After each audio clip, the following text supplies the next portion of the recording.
present. Yes, good morning. We have completed chapter 11 yesterday and today we are going to start with chapter number 12. I have to give you the work from chapter number 11, so I'll give you after the class. And then chapter is simple queries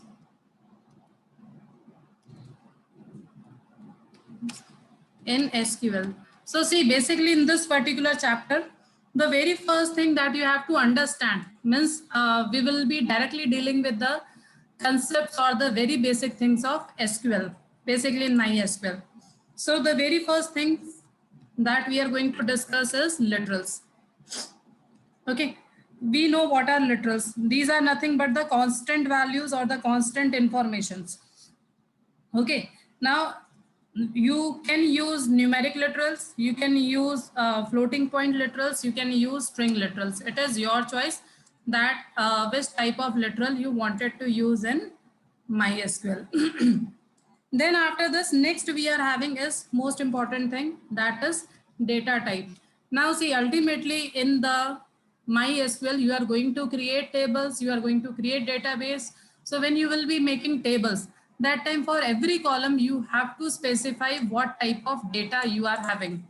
Okay, for example, in Python, when you are taking input, always you are getting information in the form of string format or in the text format. Then as per your requirement, you are converting it into integer or into float. So these all are actually data types. Okay, the type of information. So similarly in MySQL also you have to tell or you have to give instruction that what type of information you are going to give. In MySQL, the data types are broadly classified into three categories.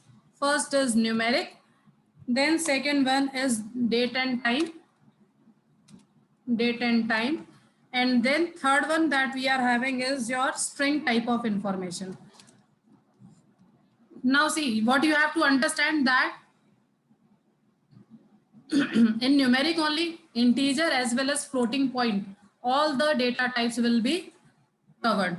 Then in data type, date and time, sorry, suppose I wanted to store only date in any particular column, or I wanted to store only time in a particular column. So that time we have this specialized data type.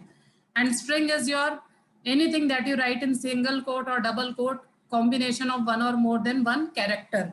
That is what called as your string type.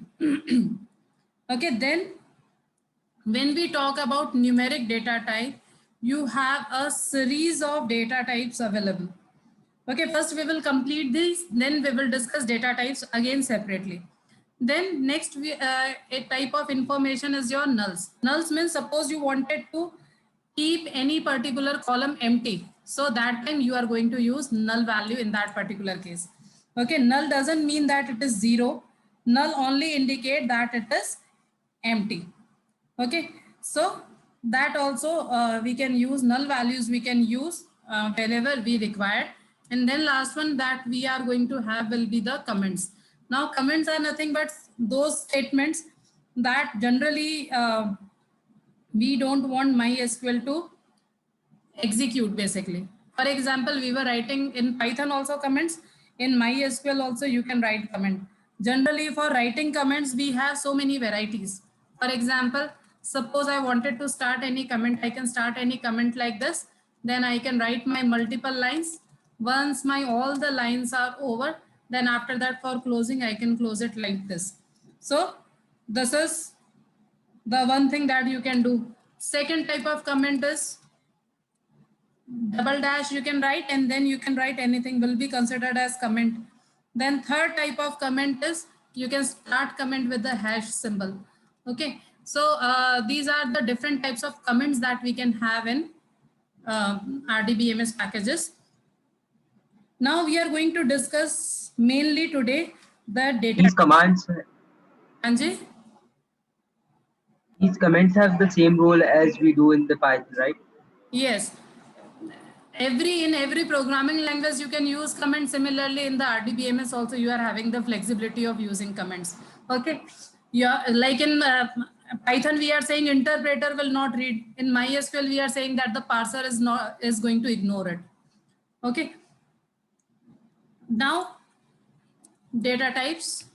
That is the most important thing that we have to discuss, because see, in Python, it was not compulsory that you have to define for every information that which data types.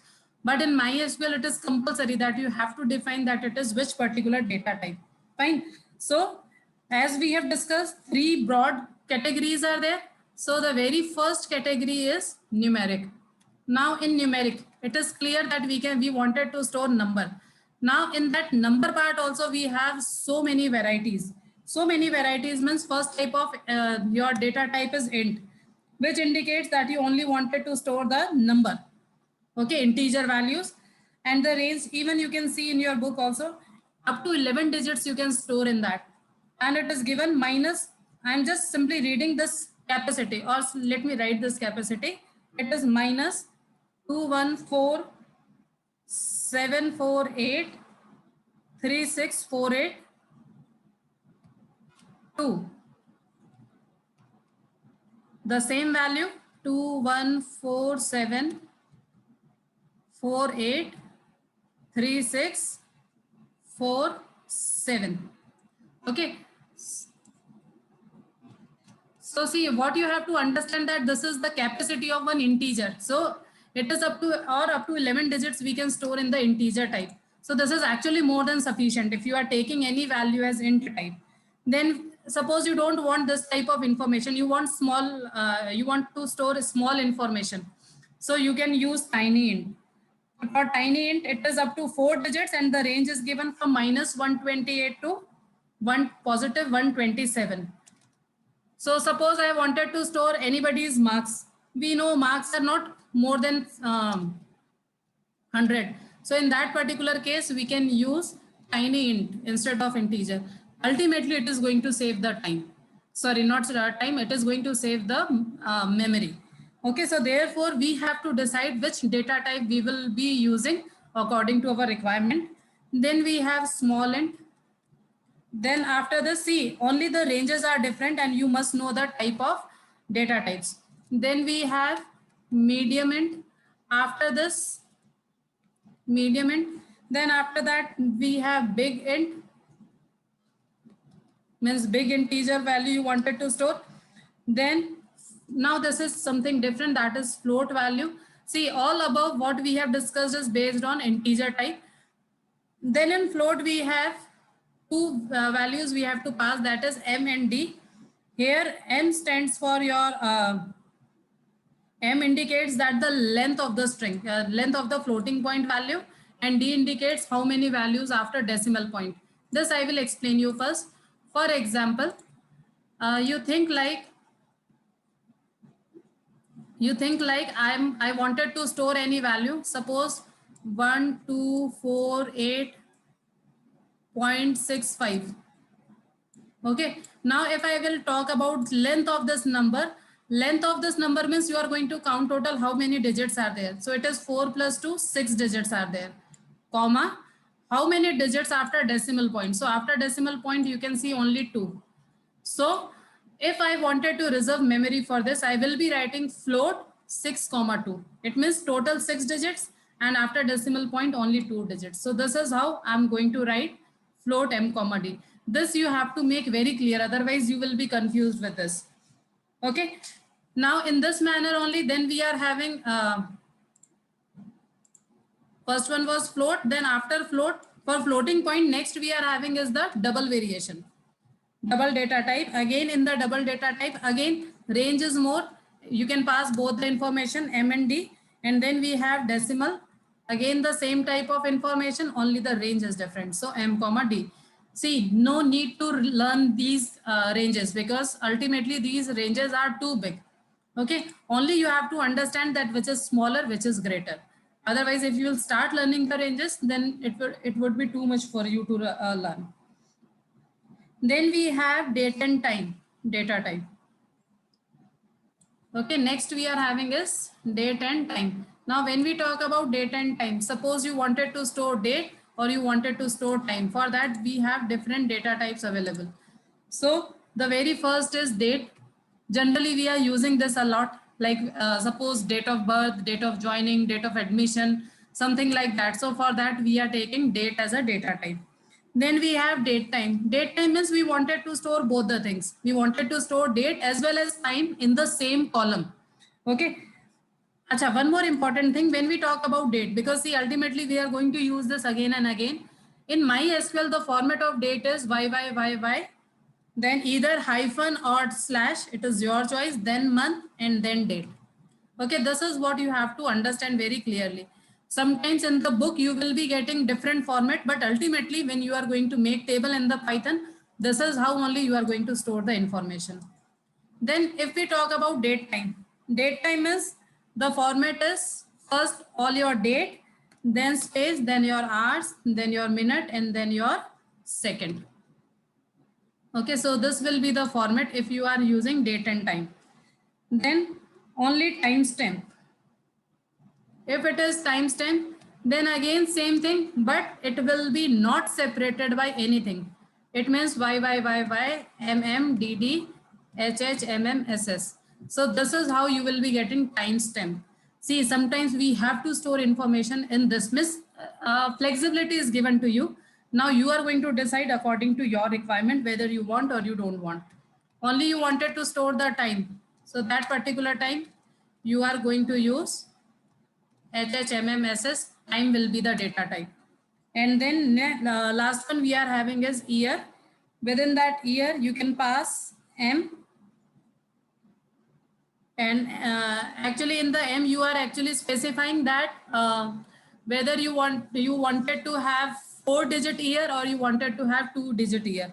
If it is 4-digit year, then you have to give like 1982, 1983, something like this.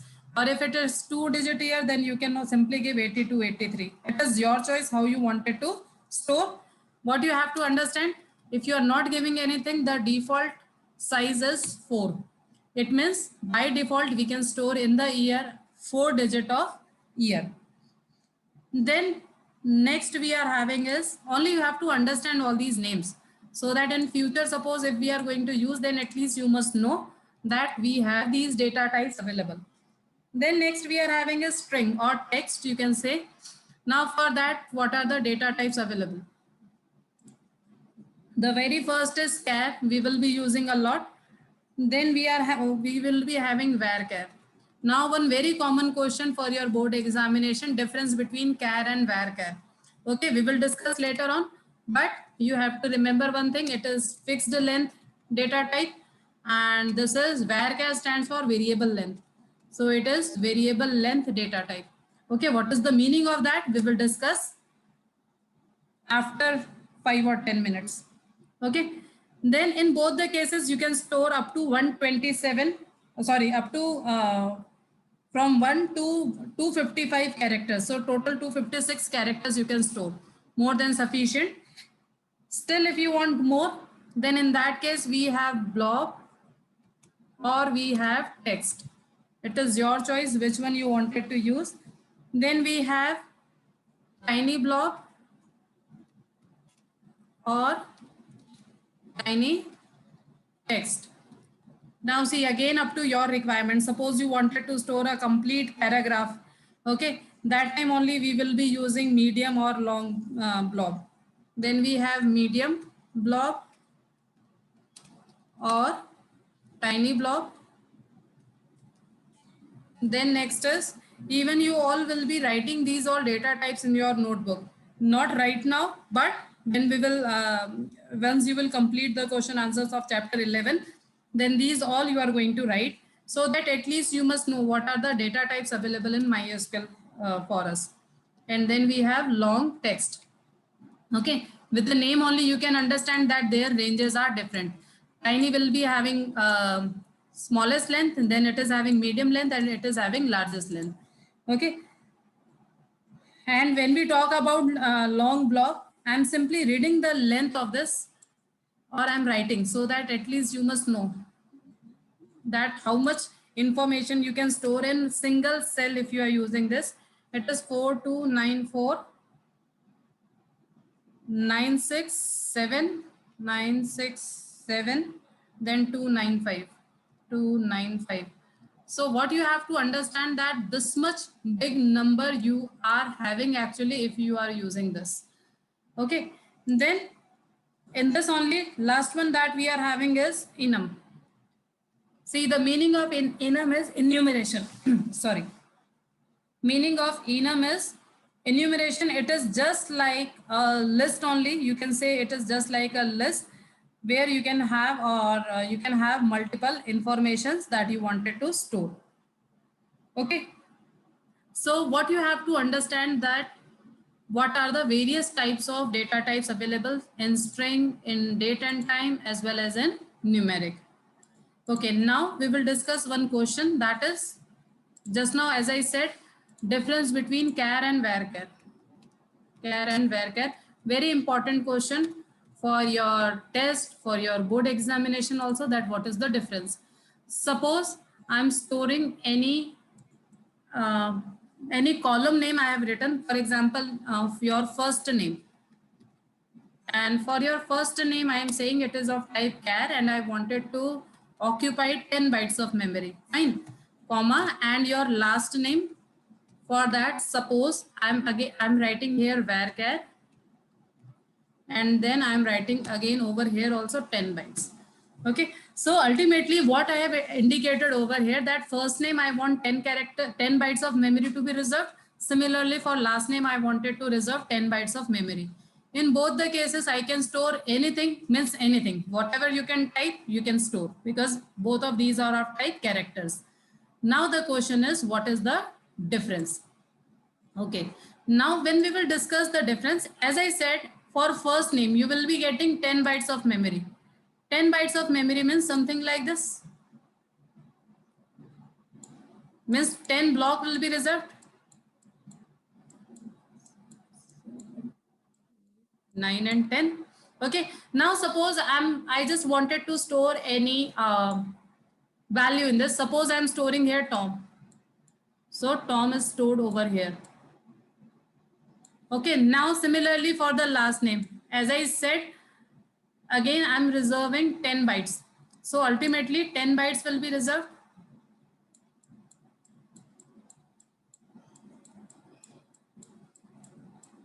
But I wanted to store over here something different. Suppose I have to store the surname. Fine. So I'm storing here S-E-N, Sen, or S-A-N-A. Suppose this is the name. Now see what will happen in the first name. These all memories will be remain unused, plus it will be reserved. It will be reserved. Okay, but when we talk about your variable length, what it will do, it is actually going to deallocate this memory and this will be used for the other purpose. Okay, so ultimately whenever we say about variable length means we have actually specified that 10 is the maximum length, out of which whatever value we are going to store, that much only information will be stored. Remaining memory location can be used for the other purpose. So ultimately what we can say in terms of memory, varchar is much more better as compared to char. So if you are 100% sure for the memory, that time you go for char. But if you are not sure for the memory, that time always you should go for the varchar. What is the meaning of that? Suppose I'm storing anybody's code. Code is always 3-digit code. Okay, so you go for char, no problem. But when you are not sure, suppose you are asking anybody's address, you are reserving here 100 bytes for address. And after 100 bytes, sometimes you are writing the address in 20 bytes. Sometimes you are using 30 bytes. So remaining all will be not wasted. Okay, so therefore we are going to use varchar whenever we are not sure for the memory. Anyone, any doubt with these two, then let me know. Because see, these two are important for you to know. Hanji. From here, can we have the minimum limit that user can have to add minimum 8 characters? Minimum what? Minimum limit of characters means for a password we have now that we have to enter a minimum of 8 characters. Hey, that is So the can we different come thing. with? That is different thing that you are going to handle. See, that you are going to handle in your programming language. Suppose when you are taking input in Python, that time when you have taken the input, you check the length. If the length is appropriate, then only you store it in MySQL. Otherwise, don't store in the MySQL. MySQL work is to only store. Okay. MySQL can check for maximum length. For example, suppose I have given over here 10 and 10. So if I'm going to store any value which is more than 10, MySQL will not allow. Because what is the meaning of 10 means 0 to 10. Means from 0 till 10 values, till 10 characters I can store. This is so we are reserving memory basically.